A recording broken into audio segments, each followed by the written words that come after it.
Hi, I'm Gail Rubin. Welcome to our first episode of A Good Goodbye, Funeral Planning for Those Who Don't Plan to Die.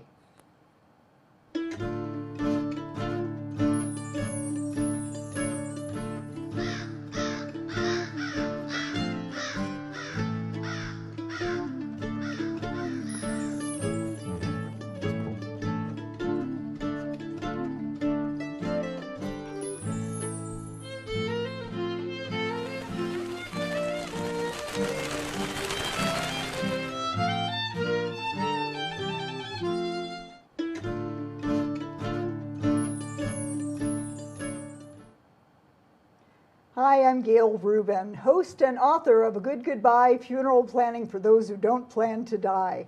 Welcome to today's show, brought to you by the fine folks at French Funerals and Cremations. As the doyen of death, check out the pearls, I'm all about getting the funeral planning conversation started. A doyen is a woman who's considered senior in a group who knows a lot about a particular subject. And that would be me when it comes to the party no one wants to plan, a funeral or memorial service. By thinking about what you'd want in your funeral and having that conversation before there's a death or illness, you can reduce stress at a time of grief, minimize family conflict, save money, and create a meaningful, memorable good goodbye. That's what this program is all about. Just as talking about sex won't make you pregnant, talking about funerals won't make you dead. And your family will benefit from the conversation. So let's get the conversation started. Our guests today are Mark Ballard, Director of Sales, and Barbara Stewart, Community Liaison, both with French Funerals and Cremations. Thank you for joining us. Thanks for the invitation. So we talked a little bit in my intro about the benefits of pre-planning. Well, the benefits of pre-planning, really the first thing that always comes to mind with a lot of our families is the peace of mind of actually having it done, having it planned out, having their needs met, having been involved with their needs, being able to speak about what they want to have done or not done at their service or at their ceremony, what they would like to have, what would they not like to have, and actually having what we call the conversation about what their needs and wants would be when the event does happen. Mm-hmm. And I know that one of the things that we see with a lot of our families is that when that initial consultation is done, they're able to sit down with them and actually discuss it, which you promote quite a bit, is that they actually feel much better after it's done because they go and plan everything else in their life, weddings, celebrations, bar mitzvahs, baptisms, even small events for barbecues and everything. But when it comes to planning that pre-planning, they all talk about it, but they don't want to do it. Mm-hmm. And so we find out that when we actually sit down with them, that it ends up being a lot easier than they think. And then when they do leave our event, well, actually when they leave the appointment, they find out that it was a lot easier than they ever expected. Mm-hmm. And there's such a peace of mind that they actually go out, and one of our mottos is to live life passionately. Mm-hmm. So, I'd like to touch a little bit on the law in the state of New Mexico. Fortunately, we have one of the best pre-need laws in the country. In 1987, our legislature passed a law that says you cannot pay a funeral in advance for your funeral plan. However, you can put those funds in an insurance vehicle with the funeral home. And there's several advantages to that. First of all, if you move, it is transferable 100%, including any growth that that policy could have. The other advantage is that it gets your plans in place and it locks the price in. That is a huge issue. One of the issues that comes out so often as more and more people are forced to go into nursing home care, and the only way they can afford that is through Medicaid. There is a Medicaid spend down process. This policy is exempt if it is irrevocably assigned. And in fact, we do have Medicaid as one of our topics in an upcoming episode. Good. Oh, good. Yeah, Good. we go It into ties right into it. So what keeps people from coming in and pre-planning for funerals? Well, I laugh a little bit because usually the first thought that comes to mind, and I've had people that I've actually discussed that with and said, why don't you come in, meet with us, and they always have that little saying, they go, well, I'm not ready for you just yet. Yeah. So, well, if you could figure that out, let me know because we would be out of business. You know, I think part of it is just having the conversation, as we call it, and being able to actually sit down and say, you know what, I've thought about it, I've seen movies about it, I've heard people talk about it, I've attended funerals. And we all go to those things and we all comment about ourselves or with our loved ones and say, I don't want that. You know what I really want is I want this. I want a celebration, you know. And the funeral industry has changed over the years, as well as the celebration aspect of it as well. I mean, the old traditional parts were the mourning, the crying, and being very sad at the event. And now the funeral industry has gone to really big, huge celebrations where they want to have parties. They have events like signs that say this is the no tear zone, you know, and they actually get to come into a really safe environment to be able to grieve and to share laughter and sadness and joy about whoever the loved one that's passing away. It goes along with what your slogan is people are not going to die. They don't think they're going to die. And unfortunately, I don't know of any of us that gets out of this world alive. Yes, humans do have a 100% mortality rate. We do have that. And so just being able to stop and think about their mortality, sometimes it's very difficult. But think about how much more difficult it is for their family when that death actually occurs. I know I've been to a number of funerals where the planning has occurred ahead of time and the family is so much more, well, they're thankful that that planning took place and so much calmer, and it really is a gift for people to do this for their families. Well, and it's their wishes, and it eliminates a lot of overspending. Sometimes children will plan for a parent possibly spending more money than they really should out of guilt. Guilt and Maybe grief. they didn't, and grief, because they didn't spend enough time with them when they were alive. And we don't want that. No. So what are some misconceptions that people might hold about pre-planning a funeral? Usually the first one that comes to mind is if I just talk about it, something's going to happen. It's like, like you said, you know. Talking about sex won't doesn't make you pregnant. Right. Exactly. Talking about funerals won't make you dead. You know, there's all, I mean, with everything else that you plan, there's always a fear factor involved sometimes. And that's one of the things about our consultants that are very well trained, and we do get very emotionally involved with our clients and our families. We have to be in order to do our job so well. And so to sit down with somebody and actually get them to start talking about something is always the first step. And then to talk about their ancestry and things like that that they may not have thought about in quite a while. So I think that with a lot of people, the first misconception is that, again, if I talk about it, something's going to happen or the thought is going to come up. But really, I think it's more the fear factor that we have to overcome with it. So, do people ask about or have concerns about prepaying versus not prepaying when you pre-plan? Do they know that they can do that? Well, very often they don't know, but sometimes because they have heard of people who have pre-funded a funeral and they lost their money. Well, they only lost their money because it was not done right. It was not placed in an insurance vehicle. So that fear, as far as anything with French, that is eliminated because it is done right. Well, now myself, I have pre-planned with French and my husband as well, but we did not pre-fund it. We just felt like we wanted to do some other things with our money at this point in our lives. Shall we have this conversation, Gail? What? About pre-funding it? Sure. Well, I just know he's going to get the wicker basket casket because he does the laundry in our family. All right, good. well, a lot of people, when they start to pre-plan right away, they think they have to pay it all up at once. And that's not the factor. We can actually set up payment plans that be able to fit within their financial requirements are. It can go anywhere from 3 up to 10 years in payment plans. So whatever they want to meet with their needs, they can still have expenditures, be able to do something else, maybe go travel and do things with their loved ones, but still be able to have that pre-planning process and go. So And lock in the price. That Absolutely. price guarantee is crucial. that's huge. Yeah. Okay. Yeah. So who are the types of people who do come in and pre-plan? You know, it's everything. It's people used to think it's always somebody over 75 or 80 years of age, but we have them as young as 35 and 30 years of age because they've either gone through a process like that and they don't want to have that happen to their family. They know that the strangest things can happen just walking across the street, so they want to start doing the pre-planning now. So it's all ages, anywhere we call from 25 to 99 that can pre-plan it. Obviously, the older you are, the less years it may apply if you're over 85 to 87 years of age because of obviously the process of, you know, the chance of passing away sooner grows as we get older. It's a natural history. But anybody can really pre-plan at this point.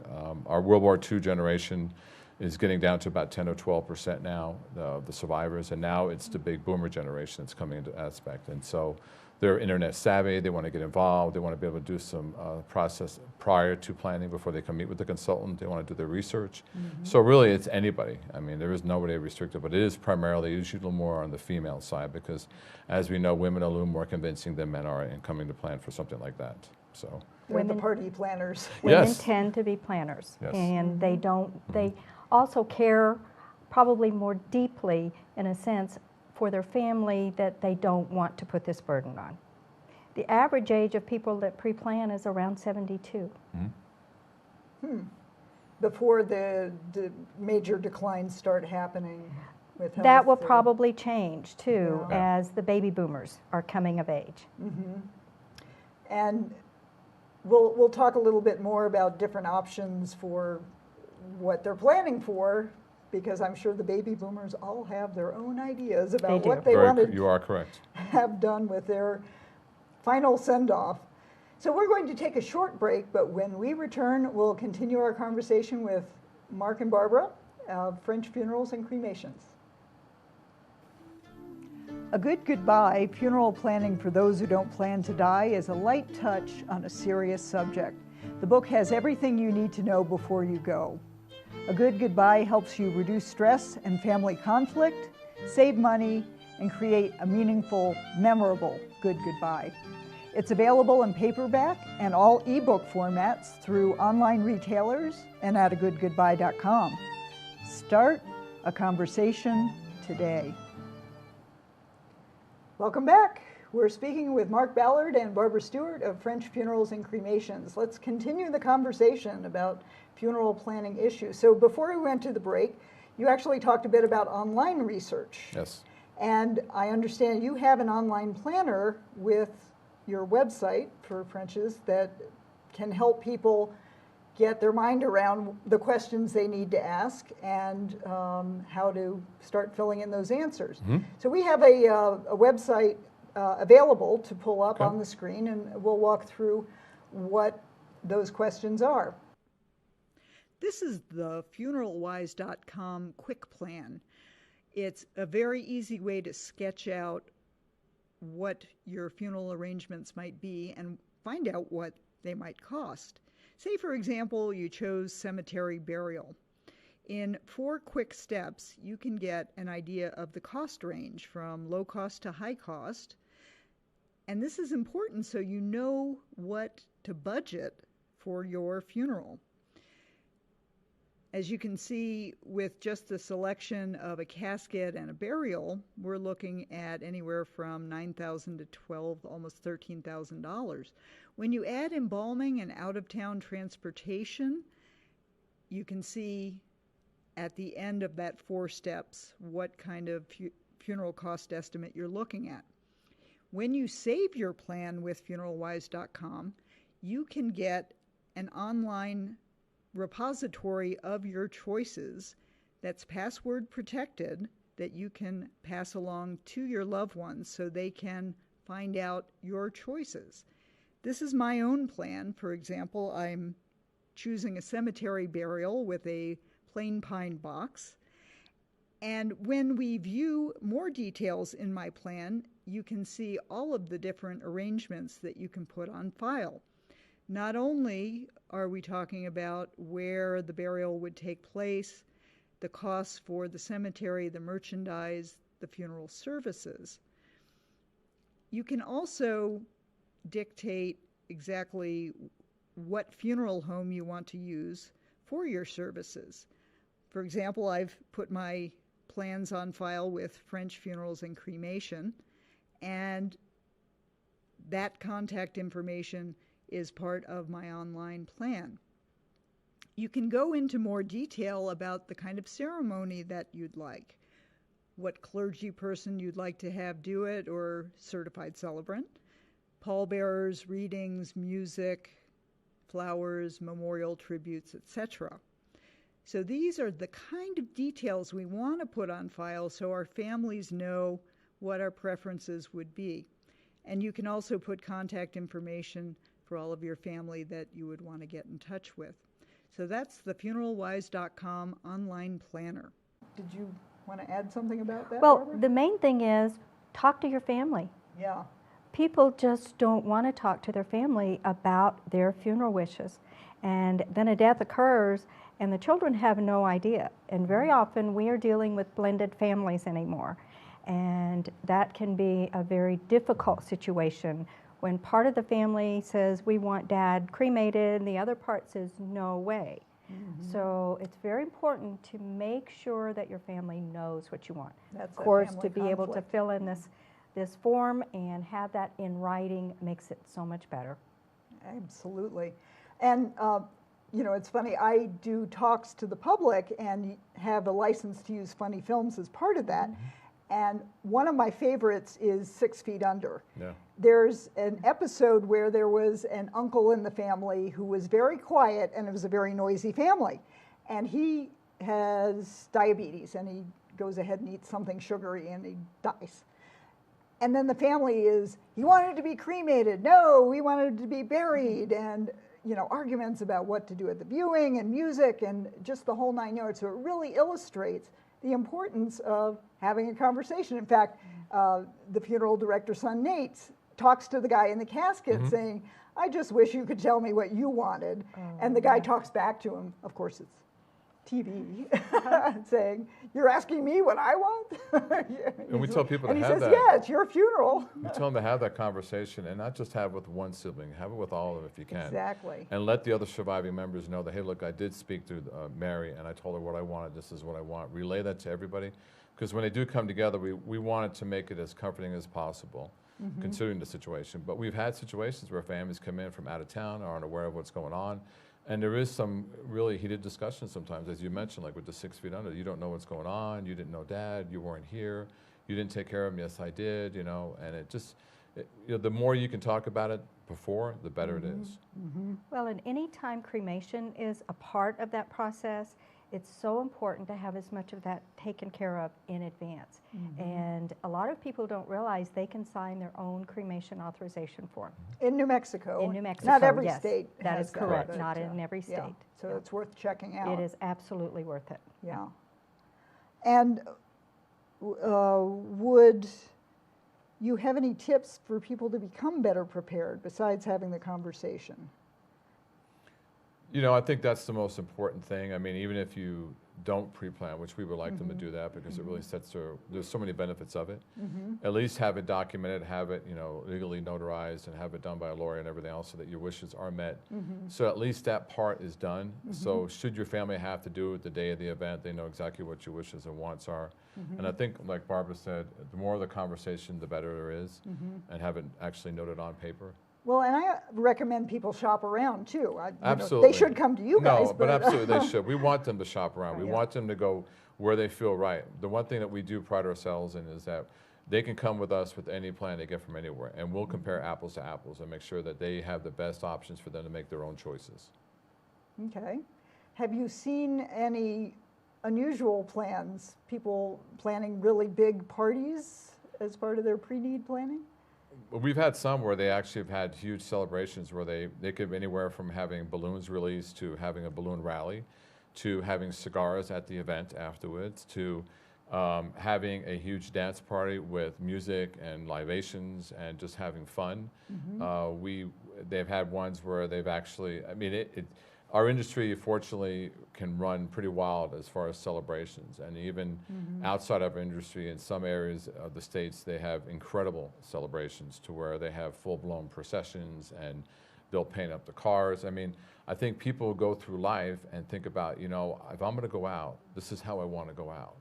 And, you know, we encourage people to have some type of memorialization service, even if they think, you know what, I don't want them to worry about me. And we do have to tell them, you know, I'm sorry, but that memorialization service is about your surviving family. It's not about you, you know, because they want that safe place to come and celebrate. They want to hear the stories. They want to hear the wild things, the things that they thought they knew about you that they didn't know about you.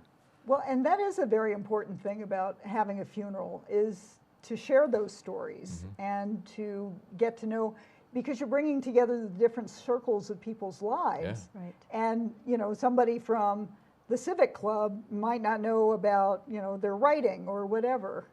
And it's a chance for everybody to come away knowing that person better. Well, I tell people the funeral is about you, but it's for your family Exactly. because you're not really there. but they are. And they're the ones that are grieving. They're the ones that are celebrating your life. Yeah. It's a great introduction to the grief process. It really is, to help it go through, get through it. And so much of our society is kind of grief and mourning avoidant. Yes, very true. And it is sad when families say, well, we're not having a funeral, we're not doing something. I, in fact, wound up going to, it's part of my 30 Funerals in 30 Days project, went to a funeral at a bowling alley bar that was put on by the woman who was the bartender there, because the guy's family, the wife said, we don't want a funeral, but his community wanted to celebrate his life. And that's important to remember. It's not just the family, but it's also the community. Absolutely. Yeah. And people need to remember that, the family, as they're planning. That is where reception, when so many families these days are having receptions. And that's an opportunity for those family and friends, especially, that they may not have known each other. They have the opportunity to share stories about the deceased. And that's a very, very healing and special time for that family. Are there some new trends that you're seeing that you could talk about further? I mean, the reception is certainly a well-established part of just about any life cycle event. Things that are going on with funerals that... Well, as far as trends, I mean, if you're relating to receptions, I mean, one that took me back that we conducted for a brother of a friend of mine, it was basically a situation where they knew he was going to pass away, and they did a pre-plan even as soon as 3 months. And so in the actual celebration, they put on there that everybody had to attend with a Hawaiian shirt. A Jimmy Buffett type ceremony. And as they walked in through the door, everybody got a lay on their shirt and everything else, and kind of give you the scenario of it. Here I'm thinking I'm in the industry, and I show up in my suit and everything else, and the first thing they came up to me was get rid of the jacket, put on the shirt, put on the lei, and walk in. And there I am with my president, and they got up at the microphone, they joked about it. And the one comment that we got out of it when they left was they thought it was really funny that Bob at the time put fun back in funeral. Oh, I love it. Which I thought was great. I love it. Did you have any? Well, it's the celebration. And when we go to a wedding, we celebrate. When we go to bar mitzvahs, when we go to birthday parties, it is a celebration. And what better time to celebrate than celebrating a life that was lived? And sometimes we want to skip over that because we think it's going to be painful. But is that really fair to those family and friends? And we do need to celebrate, and we do need to recognize that there has been a change in our lives. Absolutely. By that person passing on. And we don't know what's beyond this lifetime, but I think it's going to be great. Well, I think our step in the right direction of having celebrations is a great way to go. If you look back to the days that we were raised by our parents, it was that scenario of that funeral was a very grim, very somber, very sad event. And that's changed. Oh, absolutely. Yes. When you walked in, that was how it was portrayed, and now it's not anymore. Yeah. Well, thank you so much. Special thanks to our guests today, Mark Ballard and Barbara Stewart with French Funerals and Cremations, and a big thank you to the French family of companies for supporting this program. Join us next week as we discuss cemetery questions and answers. And you can find out more about our topic today, as well as a bunch of great resources at my website, agoodgoodbye.com. So remember, talking about sex won't make you pregnant. Talking about funerals won't make you dead. Start a conversation today.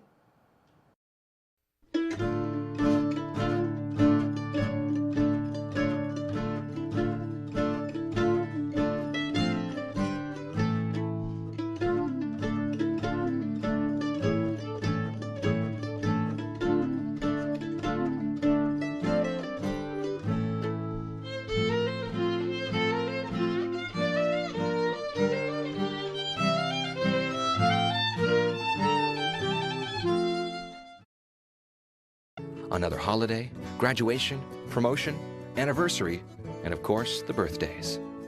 When you add all these events together, life can seem like one big celebration. At French Funerals and Cremations, that's exactly what we think life should be, a celebration.